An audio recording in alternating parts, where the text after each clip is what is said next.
Assalamualaikum warahmatullahi wabarakatuh.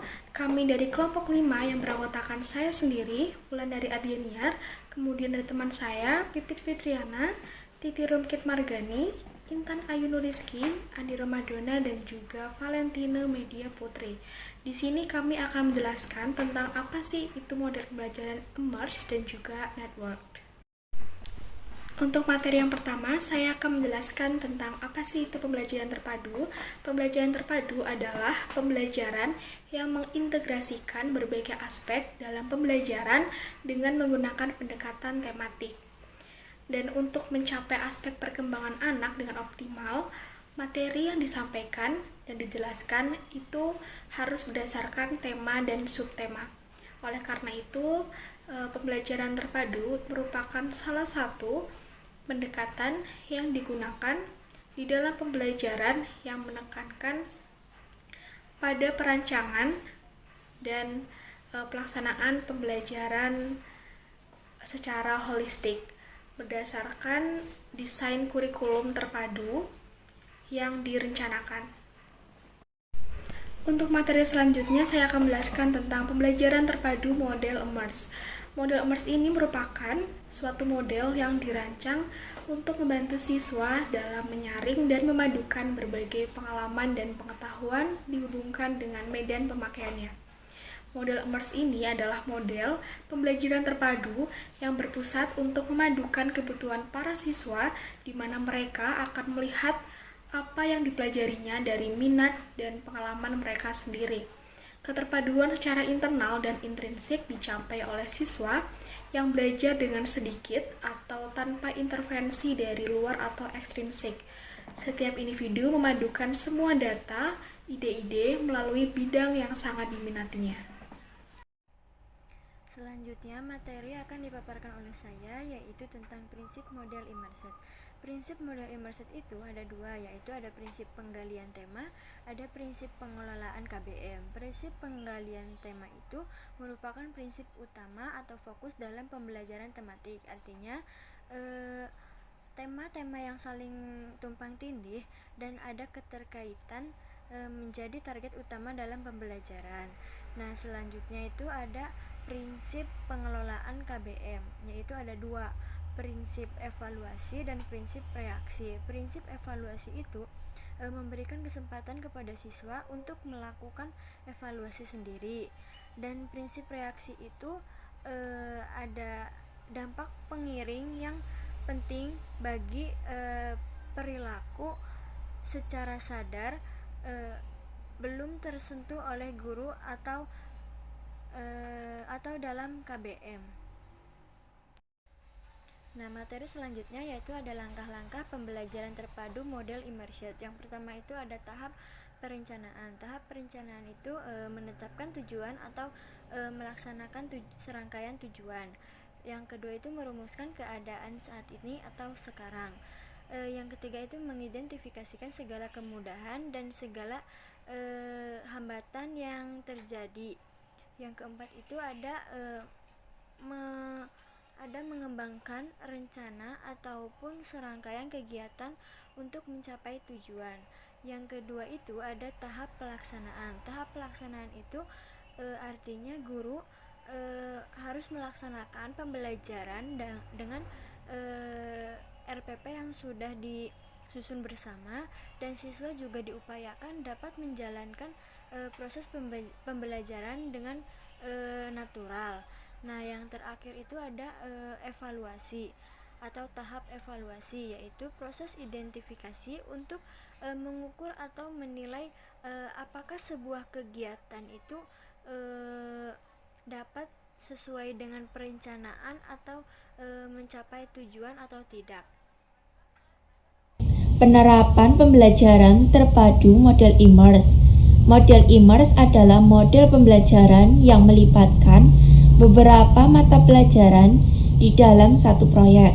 Misalnya, seorang mahasiswa yang memperdalam ilmu kedokteran, maka selain biologi, kimia, komputer juga harus mempelajari fisika, dan setiap mata pelajaran tersebut ada kesatuannya.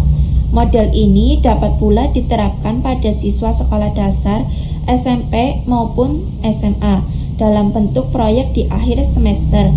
Model ini melatih kreativitas berpikir siswa secara bertahap dari jenjang sekolah dasar hingga SMA.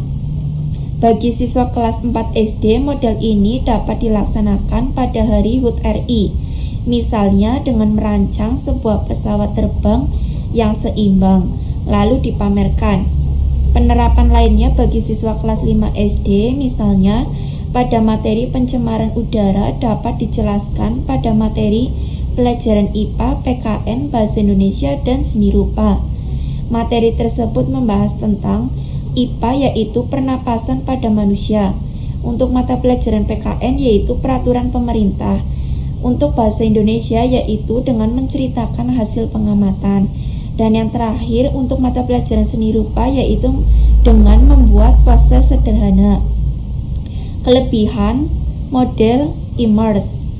Yang pertama yaitu siswa dapat memadukan semua data dari setiap bidang ilmu dan menghasilkan pemikiran sesuai dengan minatnya.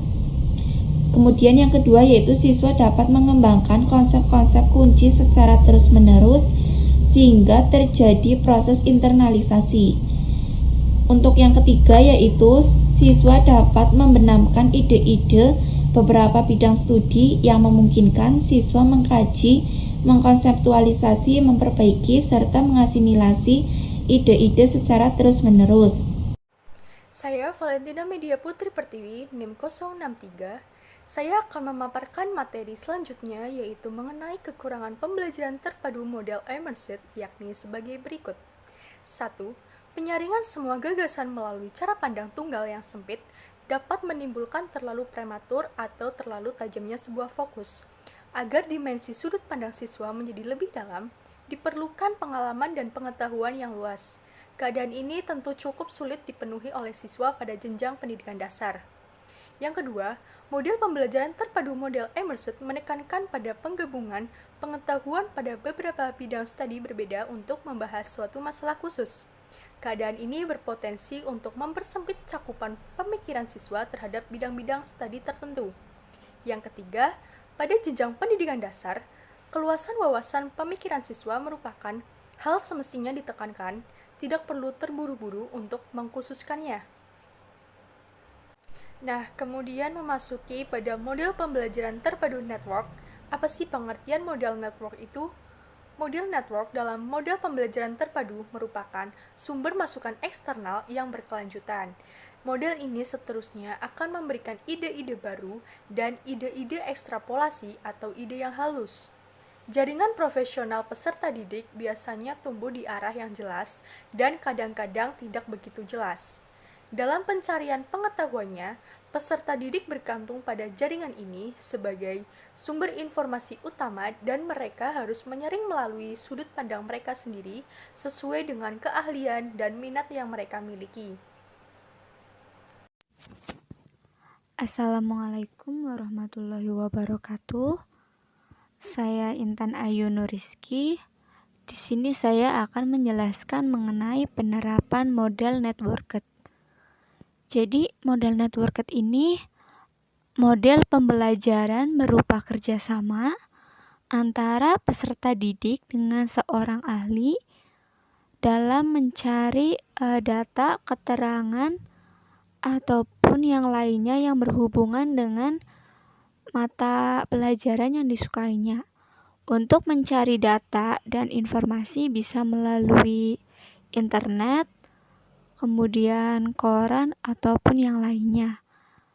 Kemudian, menurut Piaget juga mengemukakan bahwa perkembangan intelektual anak meliputi tahapan sensori motor, praoperasional, operasional konkret, dan operasional formal.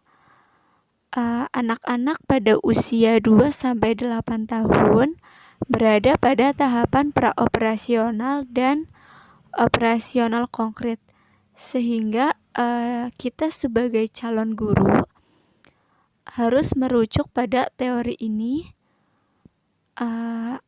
Dalam praktik pembelajaran hendaknya guru memperhatikan ciri-ciri perkembangan anak pada tahap ini. Kemudian model network ini ada kelebihannya. Yang pertama, pengalaman dan kegiatan belajar selalu relevan atau sesuai dengan tingkat perkembangan anak, sehingga anak akan mudah untuk menyerap mata pembelajaran yang guru sampaikan dan akan memudahkan anak dalam belajar.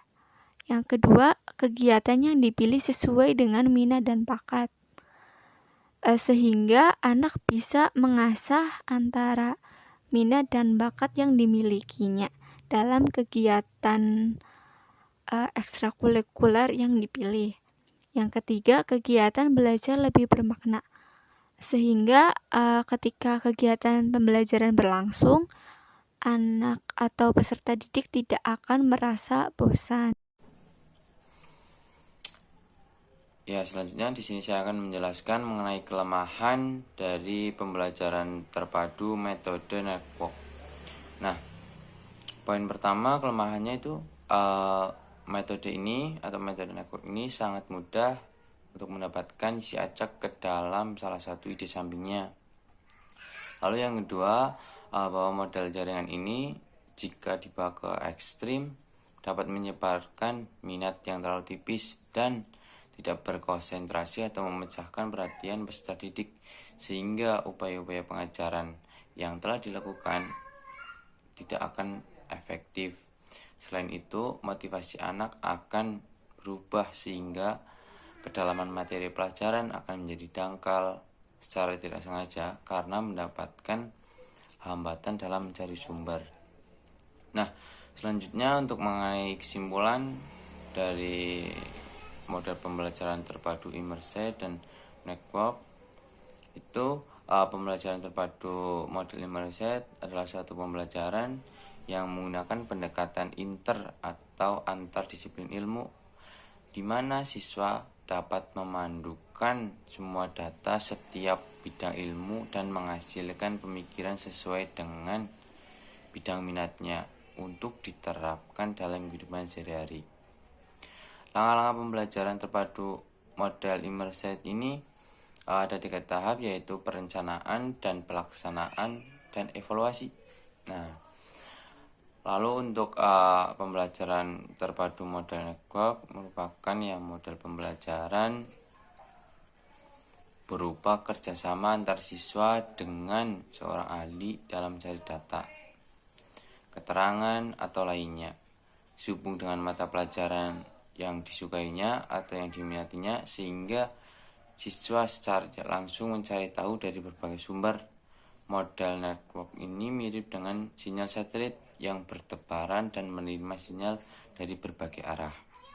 Ya, sekian apa yang dapat saya sampaikan, dan juga dari kelompok kami. Apabila ada kekurangan atau kesalahan dalam tutur kata, mohon maaf yang banyak-banyaknya.